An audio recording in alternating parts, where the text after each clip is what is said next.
Students, now we are continuing our second chapter that name is population pupil as resources. इसमें अपन पहले देख चुके थे कि pupil resources की तरह क्यों है, इससे क्या बेनिफिट मिलता है, या फिर pupil नेशन की डेवलपमेंट के लिए क्यों कैसे रीज़न हो बन जाते हैं. ओके, सो ह्यूमन कैपिटल के बारे में अपन ने देखा था. इसमें अपन ने दो स्टोरीज के थ्रू समझा था. एक था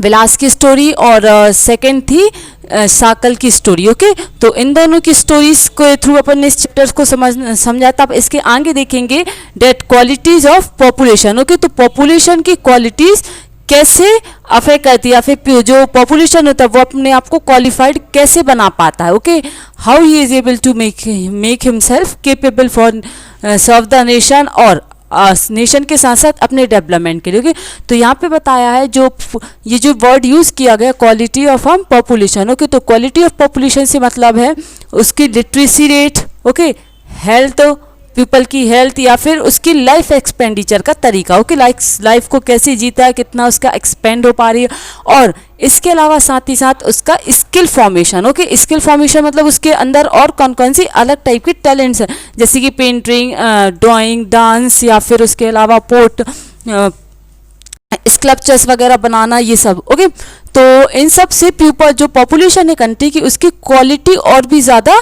इम्प्रूव होती है. ओके, और भी ज़्यादा बेटर होती है. और ये जो हेल्थ एंड जो हेल्थ और लिटरेसी जो रेट देखा, ये पीपल्स के एसेट्स होते हैं, मतलब कंट्री के एसेट्स होते हैं. Okay, specially for the human resources के लिए.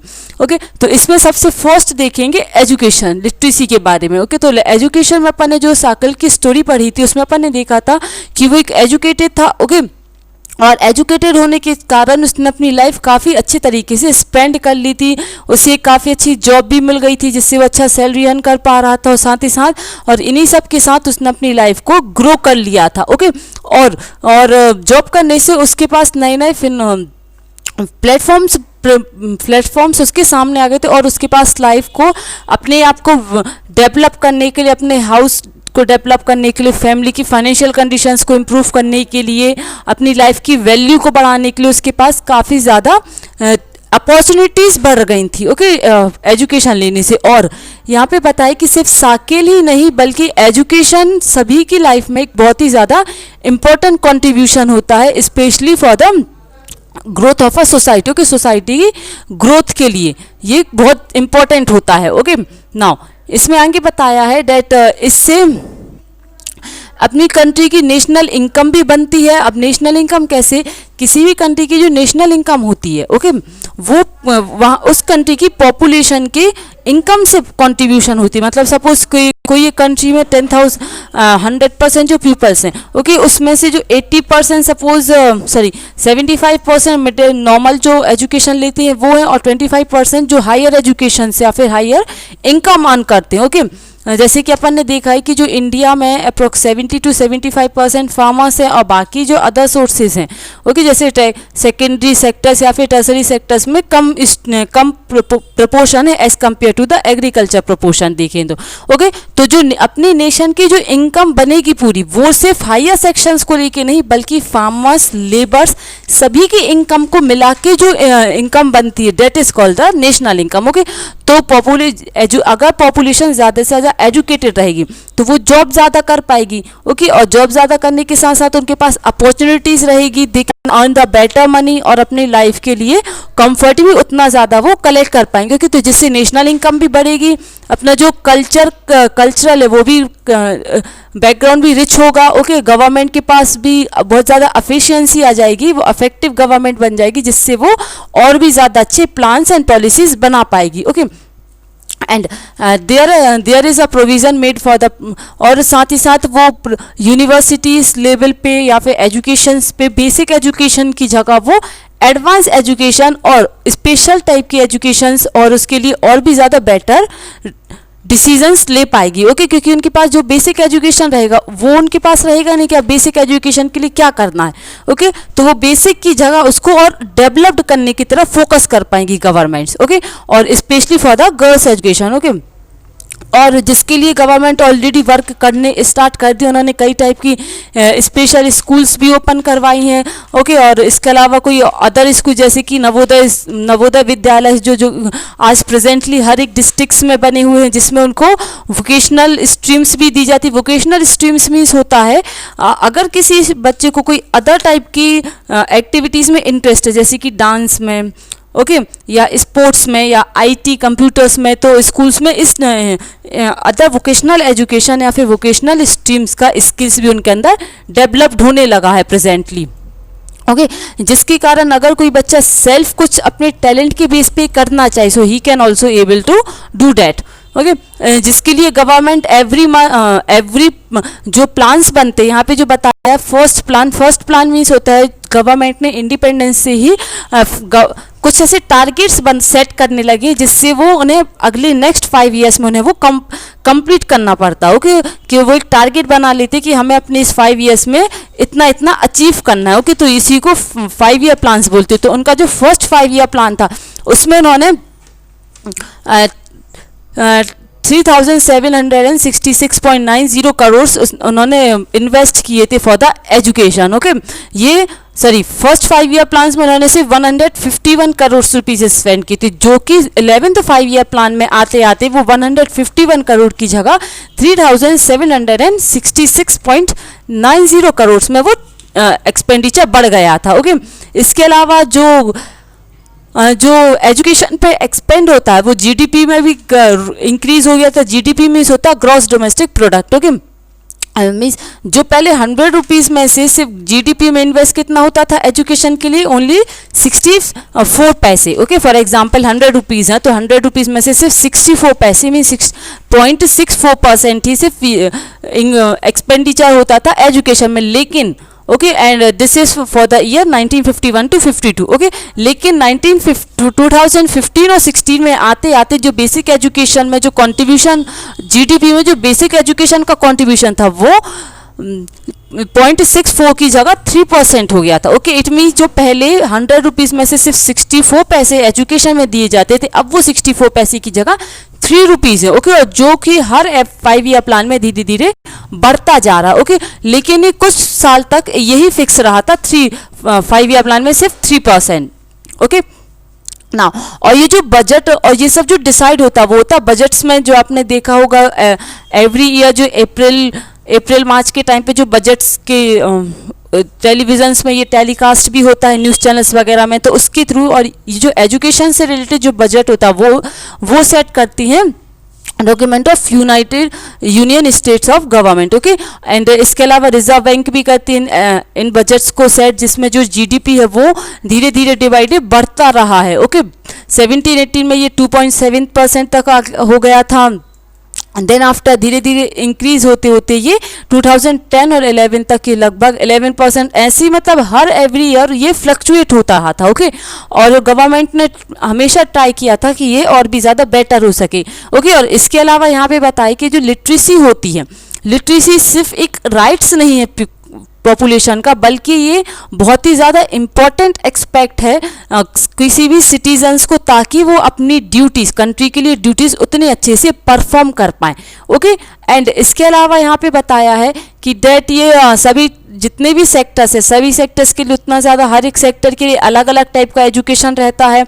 ओके, एंड लिटरेसी, अगर लिटरेसी रेट देखा जाए तो इंडिया में वुमेन्स या फिर फीमेल लिटरेसी रेट के कंपेयर में जो मेल्स की लिटरेसी रेट है वो ज़्यादा है बाय द 16.6% से ज़्यादा है वुमेन्स के कंपेयर में मेंस की लिटरेसी रेट। ओके, एंड 2011 तक जो लिटरेसी रेट था वो अगर स्टेट वाइज देखे तो 2011 तक लगभग जो केरल जो स्टेट है जो कि अपने इंडिया का सबसे ज़्यादा एजुकेटेड स्टेट माना जाता है, केरल में एजुकेशन लेवल हो गया था 94%, मतलब टोटल केरल की पॉपुलेशन में से 94% पॉपुलेशन लिटरेट थी, मीन्स एजुकेटेड थी। ओके, मीन्स जो 6% पॉपुलेशन थी जो भी बहुत ही ज़्यादा पुअर थी या फिर उनके आसपास कोई भी रिसोर्सेज नहीं थे एजुकेशन के लिए, सिर्फ वही फैमिली थी जिनके एजुकेशन नहीं ले पाती थी। उसके अलावा most of the populations are educated in the Kerala. Okay, वहीं अगर बिहार की देखें तो बिहार में भी एजुकेशन लेवल बढ़ा था जो कि 62% तक आ गया था।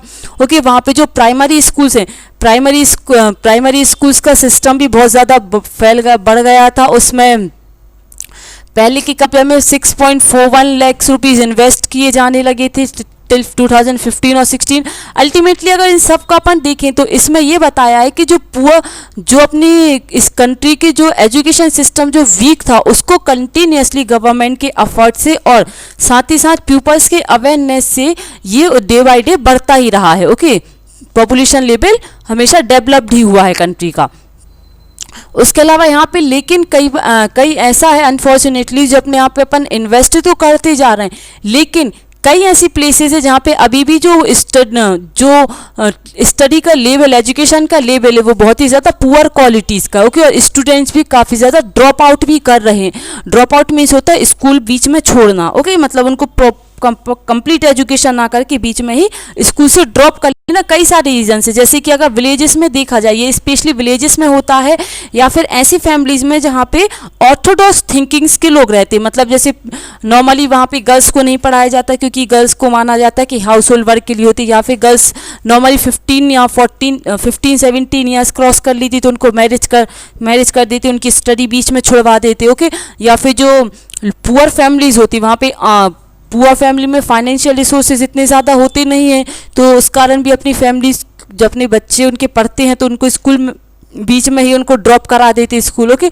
तो इसी को इम्प्रूव करने के लिए गवर्नमेंट ने एक पॉलिसी बनाई थी, डेट इज़ सर्व शिक्षा अभियान। ओके, जिसके अंडर में उन्होंने मिनिमम एज जो रहती है बच्चों की, ओके, मीन 6 to 14 ईयर्स की जो बेसिक एजुकेशन कहलाती, उनके लिए ऐसे चिल्ड्रंस के लिए एजुकेशन कंपलसरी रख दी थी। और उन्होंने हर एक मतलब विलेज लेवल में भी उन्होंने ट्राई किया था कि एटलीस्ट इतनी एज तक के बच्चों को कंप्लीट एजुकेशन मिल पाए, जिसके लिए उन्होंने ये सेंट्रल गवर्नमेंट ने स्टेट गवर्नमेंट और लोकल गवर्नमेंट के साथ कंबाइंड होकर अपने गोल्स को काफ़ी हद तक अचीव किया था। और इसमें कुछ प्रॉब्लम्स भी आ रही थी बीच बीच में, जिसके लिए उन्होंने स्कूल कैंप के थ्रू इसको उन प्रॉब्लम्स को अलग करने की कोशिश की थी। और साथ ही साथ उन्होंने ब्रिज कोर्सेज भी स्टार्ट किए थे। ब्रिज कोर्सेज मतलब जैसे सपोज कोई स्टूडेंट है 6 ईयर्स में, मतलब उसके पास वो 8 ईयर्स का तो हो गया है, लेकिन उसके पास जो बेसिक नॉलेज होता है अल्फ़ाबेट्स को जानने का, वो इतने अच्छे से उसके अंदर नहीं आया है। ओके, क्योंकि मे बी उसने प्रॉपर फोकस नहीं किया या फिर इरेगुलर स्टडीज़ के कारण। ओके, तो ब्रिज कोर्सेज के अंदर में गवर्नमेंट ने समर कैंप्स या फिर अगर स्कूल कैंप्स में उन्होंने कोशिश की है कि उस एज तक के बच्चों को थोड़ा उतना नॉलेज उन्हें मिल सके। ओके, और इसके अलावा उन्होंने मिड डे मील भी स्टार्ट किया था। इसकी मिड डे मील में क्या था, ये विलेजेस में नॉर्मली क्या होता था, पेरेंट्स ना बच्चों को स्कूल नहीं भेजते थे। ओके, बिकॉज वो ये सोचते थे कि जितना टाइम वो स्कूल में लगाएंगे, अगर वो इतना ही टाइम किसी खेत वगैरह में वर्क करने पे लगाएं तो उनके पास पेट भर के खाना हो पाएगा। ओके, तो इसी चीज़ को कंट्रोल करने के लिए गवर्नमेंट ने स्कूल में ही वो मिड डे मील देने लगी थी। मतलब बीच में ही लंच टाइम पे वो गवर्नमेंट अपनी तरफ से खाना देने लगी थी, जिसके कारण ये जो अटेंडेंस का रेशियो था वो भी डे बाई डे बढ़ता रहा, अटेंडेंस का रेशियो। और साथ ही साथ बच्चों के बॉडी के अंदर न्यूट्रिशंस का स्टेटस था वो भी हाई होने लगा। ओके, उनके अंदर प्रॉपर न्यूट्रिशन जाने लगे बच्चों के अंदर। ओके, और जो 12th 5 ईयर प्लान था उसके अंदर में जो बच्चों का जो ग्रॉस एनरोलमेंट रेशियो था, ग्रॉस एनरोलमेंट रेशियो मतलब होता है पर्टिकुलर ईयर में कितने स्टूडेंट्स स्कूल में रजिस्ट्रेशन करा रहे, स्कूल या फिर एजुकेशनल इंस्टीट्यूट्स में। ओके, स्कूल कॉलेजेस में। ओके, तो जो कि 23 ईयर्स के कंपेयर में काफ़ी ज़्यादा बढ़ गया था। पहले जो 2018 तक 25.2%, 2017-18 तक 25.2% था, और 2000 अभी जो ईयर है इसके हिसाब से वो 30% तक बढ़ गया। मतलब लगभग इसने 5% का ग्रोथ रेट किया। ओके, डेवलप्ड किया है। ओके, जो कि काफ़ी अच्छा ग्रोथ है 2-3 ईयर्स में ही। ओके, इसके अलावा गवर्नमेंट ने फोकस भी किया है कि इसकी क्वालिटीज़ को इम्प्रूव किया जाए, मॉडिफाइड सिस्टम्स लेके वोकेशनल एजुकेशन मेथड या फिर वोकेशनल स्ट्रीम्स को भी इंक्लूड कर दिया है। साथ ही साथ इंफॉर्मेशन टेक्नोलॉजी भी, आईटी ब्रांच भी स्कूल्स में और कॉलेजेस में एंटर की है, जो कि अगर अपन लास्ट 50 ईयर्स के देखें, ओवर पास्ट 50 ईयर्स में, तो एजुकेशन का जो स्टेटस है वो काफ़ी ज़्यादा ग्रोथ हुआ है, और साथ ही साथ काफ़ी सारे नए स्कूल्स और यूनिवर्सिटीज़ कई एरियाज़ में डेवलप्ड किए गए हैं अभी, ताकि लोगों को ज़्यादा से ज़्यादा उन्हीं के एरिया में एजुकेशन मिल सके, उन्हें कहीं बाहर ना जाना पड़े, या फिर ऐसे स्टूडेंट्स जिनके आस पढ़ना तो चाहते लेकिन आसपास एजुकेशन के सोर्सेज नहीं है, तो उस रीज़न से भी कई स्टूडेंटों को अपनी एजुकेशन बीच में ही छोड़नी पड़ती थी।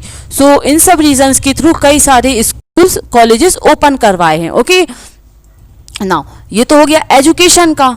ओके, अब now we will see about the health. Okay, health के अंदर में ये बताया है कि जो फॉर्म्स होते हैं उनका मेन ऑब्जेक्टिव होता है प्रॉफिट अर्न करना। ओके, तो अगर उन्हें प्रॉफिट अर्न करना है, okay, so do we employed the weaker, जो हेल्थ जिनके पास हेल्थ इश्यूज है, क्या अपन उनको कभी अपॉइंट करेंगे? अगर अपन को अपनी इंस्टीट्यूट या फिर अपने हॉस्पिटल्स को किसी भी टाइप के ऑफिसेज या फैक्ट्रीज को अगर चलाना है, सुनो, अपन किसको ज़्यादा फोकस देंगे? जो हेल्दी हैं, ओके, जिनके पास हेल्थ इश्यूज नहीं है। ओके, सो मीन्स अगर अपन को एम्प्लॉयमेंट लेना या फिर अपनी लाइफ को अच्छे से स्पेंड करना है, so we should be remain healthy. Okay, so जो किसी भी पर्सन की हेल्थ होती है वो उसकी एबिलिटी को या फिर उसकी पोटेंशियल को बनाने में बहुत ही ज़्यादा इम्पोर्टेंट होती है। ओके,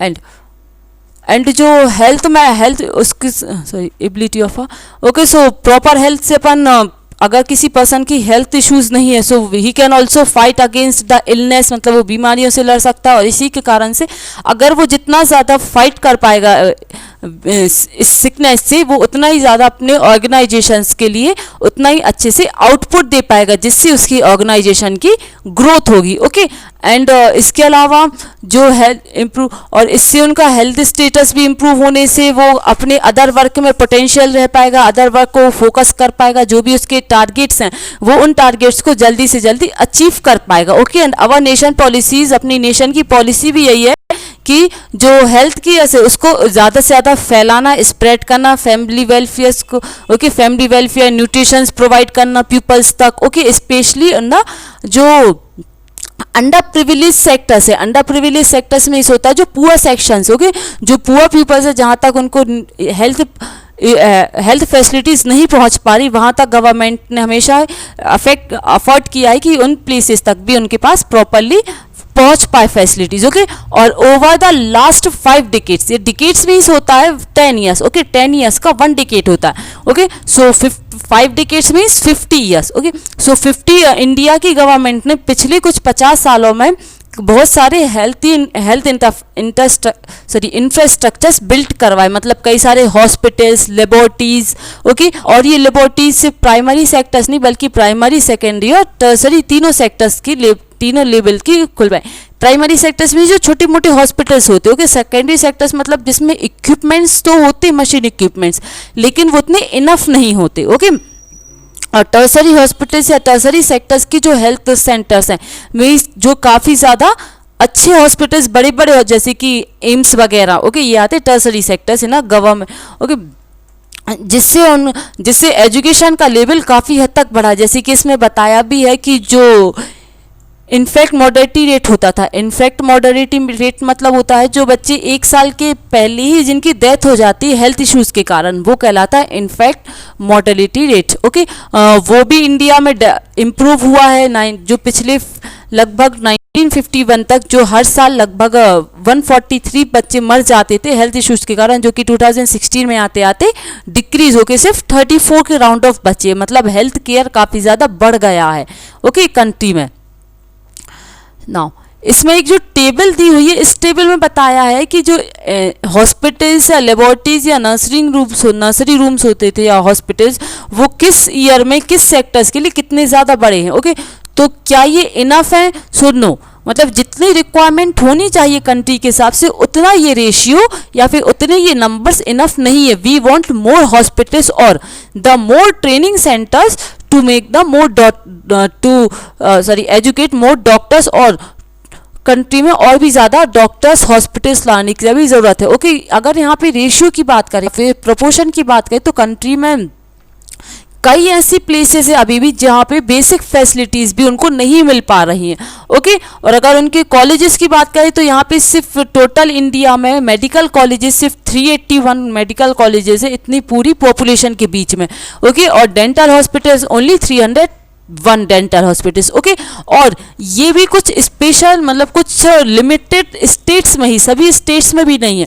ओके, ये इंडिया में ज़्यादातर ये जो मेडिकल कॉलेज या डेंटल कॉलेजेस है वो इंडिया के साउथ पोर्शन में ज़्यादा है, means Andhra Pradesh, Karnataka, Maharashtra and Tamil Nadu, in 4 states में सबसे ज़्यादा हॉस्पिटल्स वगैरह मेडिकल कॉलेजेस ओपन है। और जो इसका नदर्न पोर्शन, इंडिया का जो नॉर्थ पोर्शन है, ओके, नदर्न पार्ट में मिनिमम हॉस्पिटल्स है, बहुत ही कम रेशियो है हॉस्पिटल्स का, मेडिकल कॉलेजेस का। तो अगर मेडिकल कॉलेजेस ही कम रहेंगी तो स्टूडेंट्स इतनी ज़्यादा उनको चांस ही नहीं मिल पाएगा कि वो मेडिकल फील्ड में जाके एजुकेशन भी ले पाएँ। ओके, सो अगर एजुकेशन अपन को मेडिकल लेवल बढ़ाना है, so we should also have to, government should open the medical colleges also. Okay, so ये हो गया हेल्थ के बारे में, जो कि हेल्थ भी बहुत इंपॉर्टेंट फैक्टर्स होता है पॉपुलेशन की क्वालिटी को इम्प्रूव करने के लिए। Okay, and the next is unemployment. Okay, unemployment means क्या होता है? अनएम्प्लॉयमेंट मीन्स बेरोजगारी। ओके, देखो बेरोजगारी, जैसे मैं एक एग्जांपल देती हूँ। ओके, जैसे इसमें ही बताया है जो शाकिल्स की मदर और उसके जो सिस्टर्स ब्रदर्स थे, okay, Jeetu and Seetu, okay, तो वो तो वर्क करती नहीं थी। ओके, तो वो वर्क नहीं करती थी तो क्या वो भी अनएम्प्लॉयड कहलाएंगे? नो, अनएम्प्लॉयड मीन्स होता है, सी यहाँ पे एक डेफिनेशन भी दी हुई है, अनएम्प्लॉयमेंट ऐसी सिचुएशन है जहाँ पे पीपल चाहते तो है वर्क करना, they want to do the work, they are willing to do the work, but they can not find it, but उन्हें जॉब नहीं मिल पाती। कई सारे रीजंस हो जाते हैं, क्योंकि देखो सेक्टर्स लिमिटेड है बट पॉपुलेशन अनलिमिटेड है, तो किसी भी एक सेक्टर में कितने एम्प्लॉयमेंट चाहिए वो तो लिमिट ही रहेंगे, लेकिन उनके लिए जो फॉर्म पीपल्स हैं, ओके, जो अप्लाई करते वो बहुत ही ज़्यादा हो जाते। ओके, सो इसीलिए यहाँ पे बताया है कि अनएम्प्लॉयमेंट ऐसी सिचुएशन होती है जहाँ पे पीपल्स चाहते हैं वर्क करना, लेकिन कई रीजन से उन्हें वर्क नहीं मिल पाता है। Okay, they want to earn the money but they can not get the opportunity to earn the money, that situation is called the unemployment. Okay, means unemployment depend करती है पीपल के interest में। Okay, जैसे यहाँ पे बताई जो शीला थी, ओके, शीला कौन थी? शाकिल की मदर। ओके, वो इंटरेस्टेड नहीं थी, they are not interested to go outside, मतलब बाहर जाके कुछ वर्क करने के लिए they are not interested. Okay, so they are not employed. और जो उसके ब्रदर एंड सिस्टर थे जीतू एंड सीतू, वो काफ़ी ज़्यादा स्मॉल थे, कहीं भी वहाँ जाके वर्क करने के लिए, मतलब जो अपनी इंडिया में लेवल एक बनाया गया है कि कितने 14 ईयर्स से छोटे कोई भी बच्चे वर्क नहीं कर सकते। Okay, so they are not enough to do the work. Okay, ना इधर जीतू मतलब जो उसकी ब्रदर सिस्टर और मदर थी वो तीनों अनएम्प्लॉयमेंट में नहीं काउंट होगी। क्यों? क्योंकि वो नहीं वर्क करना चाहते। सो बेसिकली अनएम्प्लॉयमेंट के जो एज होता है वो कितना होता है? अप्रोक्स 15 ईयर्स से लेके 59 ईयर्स तक के बीच के जो पीपल हैं, जो मतलब जिनकी एज 15 साल से लेके 59 ईयर्स तक के बीच में एज है और वो वर्क नहीं मिल रहा है उनको, वो कहलाएंगे अनएम्प्लॉयमेंट। ओके, सो इसके अकॉर्डिंग शाकिल का ब्रदर, सिस्टर और मदर तीनों अनएम्प्लॉयमेंट में, ना ही उसके ग्रैंडफादर, ये लोग अनएम्प्लॉयमेंट में नहीं आएंगे। ओके, नाउ अपनी कंट्री में जो अनएम्प्लॉयड है, चाहे वो रूरल एरिया में हो या फिर वो अर्बन एरियाज में हो, ओके, तो उसको 3 पार्ट्स में डिवाइडेड किया गया है। Okay, first one is seasonal unemployment, second is discarded unemployment and third कहलाता है एजुकेटेड अनएम्प्लॉयमेंट। अब इसको अपन मीनिंग देखेंगे तीनों का। सबसे फर्स्ट है सीजनल अनएम्प्लॉयमेंट। सीजनल अनएम्प्लॉयमेंट ये नाम से ही समझ में आ रहा है, ऐसी टाइप की अनएम्प्लॉयमेंट जो सीजन वाइज होती है, जैसे कि फ्रूट्स वगैरह आते सीजन वाइज, क्रॉप्स आती, ऐसे ही जब ये होता है ज़्यादातर एग्रीकल्चर सेक्टर्स में। ओके, क्या होता है? Agriculture sector through out the year तो होता नहीं है। नॉर्मली जो कंट्री में समर डेज होते हैं वहाँ पे काफ़ी ज़्यादा फार्मर्स ऐसे होते हैं जो कि कोई भी वर्क नहीं करते हैं। ओके, जो कि किसी भी टाइप की क्रॉप ग्रो नहीं करते। ओके, तो इनको रिमेनिंग 9 और 10 ईयर्स तो उनको जॉब मिलेगा, लेकिन अप्रोक्स 2 और 3 ईयर्स के लिए उनके पास कोई जॉब नहीं रहता।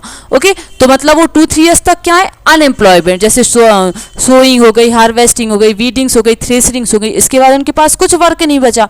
ओके, कुछ ड्यूरेशन के लिए सॉइल को रेस्ट दिया जाता ताकि वो अपने न्यूट्रिशंस फर्टिल और भी अपने आप को फर्टाइल कर पाए। ओके, तो उस ड्यूरेशन में फार्मर्स के पास कोई भी वर्क नहीं होता, कोई भी सोर्स नहीं होता मनी अर्न करने के लिए। ओके, तो उतने टाइम के लिए दे बिकम अनएम्प्लॉयड। ओके, तो this is called the seasonal unemployment, जो कि सीजन पे बेस्ड होता है। ओके, नाउ सेकंड जो डिसगार्डेड अनएम्प्लॉयमेंट बताया, डिसगार्डेड अनएम्प्लॉयमेंट के अंडर में ये बताया, सपोज एक फील्ड है। Okay, suppose there is a field. Okay, इस फील्ड में 5 पर्सन्स ऑलरेडी वर्क करते हैं। ओके, कितने पर्सन्स फैमिली में? 5 पर्सन ऑलरेडी वर्क कर रहे हैं इस फील्ड में, लेकिन कुछ टाइम बाद, ओके, इस फील्ड में 5 पर्सन ऑलरेडी वर्क कर रहे हैं। हाउ मैं, ओके, लेकिन यहाँ पे सपोज 5 पर्सन जो मिलके वर्क करते हैं, वो 5 पर्सन ग्रो कर रहे हैं सपोज 1 क्विंटल या फिर 10 क्विंटल का। ओके, 5 पर्सन कितना कर रहे हैं? 10 क्विंटल का ग्रो कर रहे हैं, वीट या राइस कुछ भी ले लो। ओके, लेकिन इन 5 की जगह 8 पर्सन आ गए उस फील्ड में वर्क करने, तब भी उनका वर्क कितना है, कितना प्रोडक्शन ही निकल रहा है? 10 क्विंटल ही। मतलब जब 5 लोग काम करते थे इस खेत में तब भी 10 क्विंटल, और जब 8 लोग काम करने लगे तब भी 10 क्विंटल। तो इनके बीच में डिफरेंस मतलब कितने लेबर एक्स्ट्रा वर्क कर रहे हैं? 3 लेबर। मतलब ये जो 3 लोग हैं, अगर ये काम ना भी करें तब भी क्या प्रोडक्शन में कुछ अफेक्ट पड़ेगा? नो। क्योंकि मतलब ये 3 लोग अगर चले भी जाए तो प्रोडक्शन जो के त्यों रहेगा, क्योंकि जब कम थे, 3 कम थे तब भी वही प्रोडक्शन होता था, जब 3 ज़्यादा हो तब भी वो एज इट इज़ वही प्रोडक्शन है। ओके, तो इस केस में ये जो 3 पीपल ये अपने आप को समझते तो एम्प्लॉयड है कि हम कुछ काम कर रहे हैं, सेल्फ एम्प्लॉयड है, लेकिन इनकी कोई नेसेसरी नहीं है। ओके, मतलब ये चले भी जाए तो प्रोडक्शन या फिर काम पे कोई अफेक्ट नहीं पड़ेगा। ओके, तो ये जो 3 पीपल उनके हिसाब से एम्प्लॉयड है, but they are the unemployed, यही कहलाती है disguised unemployment. Okay, this is called the disguised unemployment. Got it?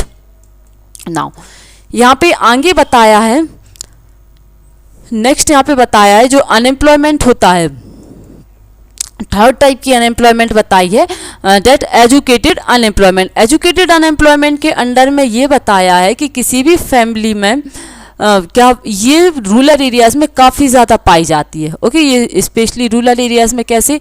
Rural areas में क्या होता है, जो फैमिलीज़ होती है, मतलब सॉरी, रूरल एरियाज़ में लोग अच्छे खासे एजुकेट हो जाते हैं। ओके, एजुकेट होने के बाद उनके पास काफ़ी ज़्यादा डिग्रीज, मार्कशीट्स, मतलब वो पोस्ट ग्रेजुएशन या फिर कोई स्पेशल डिग्री, प्रोफेशनल कोर्स हो जाता है, लेकिन उनको कंपटीशन इतना ज़्यादा बढ़ रहा है अपनी सोसाइटी में, क्योंकि उतनी ज़्यादा पॉपुलेशन बढ़ रही है, तो लोगों को जॉब की डिमांड भी बढ़ती जा रही है। ओके, तो उसी जॉब की डिमांड को लेके लोग ज़्यादा से ज़्यादा एजुकेशन ले लेते हैं ताकि उनको अच्छी एम्प्लॉयमेंट मिल सके, अच्छी जगह उनको जॉब मिल सके। ओके, लेकिन उनको वो जॉब नहीं मिल पाती, मतलब जो उनको चाहिए जिस लेवल की। सपोज कोई आज बीटेक करा, कोई भी एक पर्सन है, उन्होंने बीटेक की है, तो ऑब्वियसली वो चाहेंगे कि हमें 30 to 40,000 सैलरी मिले, लेकिन उनको नहीं मिल पा रही, मतलब उनको लगभग 10 to 12,000 ही सैलरी मिली। So he will not ready to do the job. क्यों?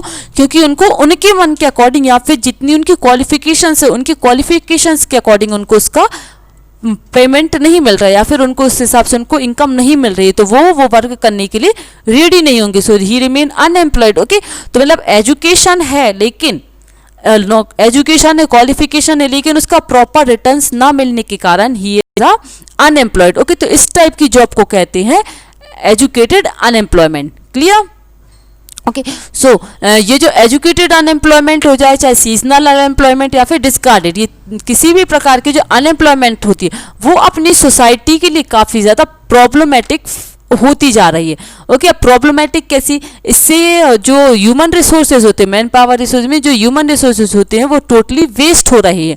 ओके, एंड वेस्ट होने के कारण उनके अंदर एक फीलिंग आती जाती है that they are the totally hopeless peoples. Okay, hopeless होने की फीलिंग आती जाती, और यही पर्सन धीरे धीरे करके जो अपन ने पहले पढ़ा था कि जो पॉपुलेशन होती है अपनी कंट्री के लिए एक एसेट्स है, ना कि लाइबिलिटी। लेकिन जब वो उनके पास कोई जॉब नहीं रहेगी या फिर वो कोई मनी अर्न नहीं करें, so he become slowly he become a liabilities. Okay, country के लिए लाइबिलिटी बन जाएंगे instead of a assets. Okay, assets की जगह वो लाइबिलिटीज बनते जाएंगे, और उनके पास इतना इनफ मनी नहीं रहेगा। ओके, सो दे ऑल्सो, तो इससे उनके फैमिली में भी बर्डन बनता जाएगा। ओके, वो अपनी फैमिली को कोई सपोर्ट करने के लिए उनके पास कुछ सोर्स भी नहीं है। ओके, और he is also inability to of educated peoples, okay, और जिससे उनको जो एम्प्लॉयमेंट है कंट्री की ना होने के कारण सोशली वो भी वेस्ट होते जाएंगे, okay.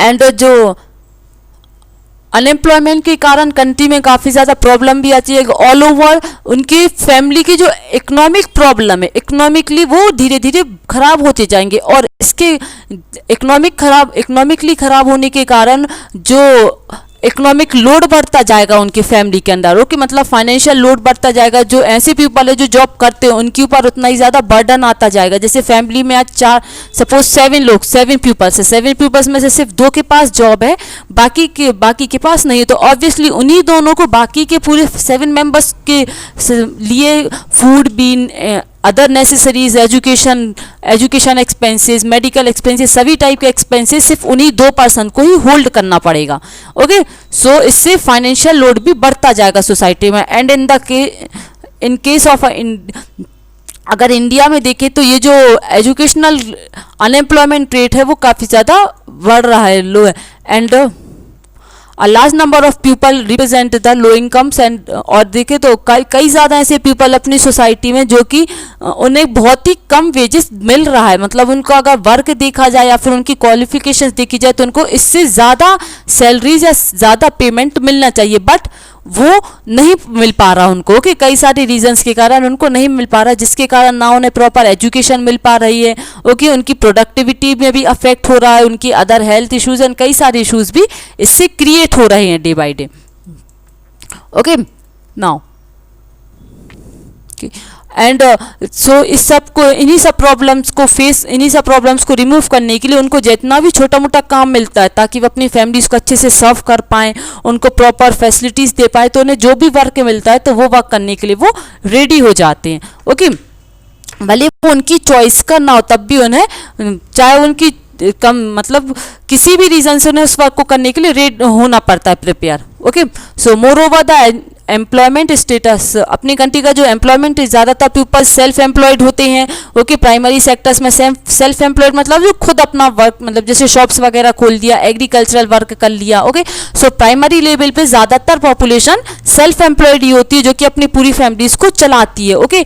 And the whole family, पूरी फैमिली उसमें कॉन्ट्रीब्यूशन देती है, अगर किसी को ज़रूरत है तो they will ready to help their family members, so there is an disintegration employment. इसीलिए एग्रीकल्चर सेक्टर्स में डिसइंटीग्रेट एम्प्लॉयमेंट लेवल काफ़ी ज़्यादा है, ओके। और इसके अलावा यहाँ पे बताया है कि दैट जो अनएम्प्लॉयमेंट होता है रूरल एरियाज़ में भी बहुत ज़्यादा देखा गया है, जो कि अभी अपन ने, ओके, रूरल एरियाज़ में, और इसी अनएम्प्लॉयमेंट के रूरल एरियाज़ में होने के कारण लोग अपना घर छोड़ के सिटीज़ की तरफ माइग्रेट होने लगे। माइग्रेट मीन्स होता move from one place to another, okay.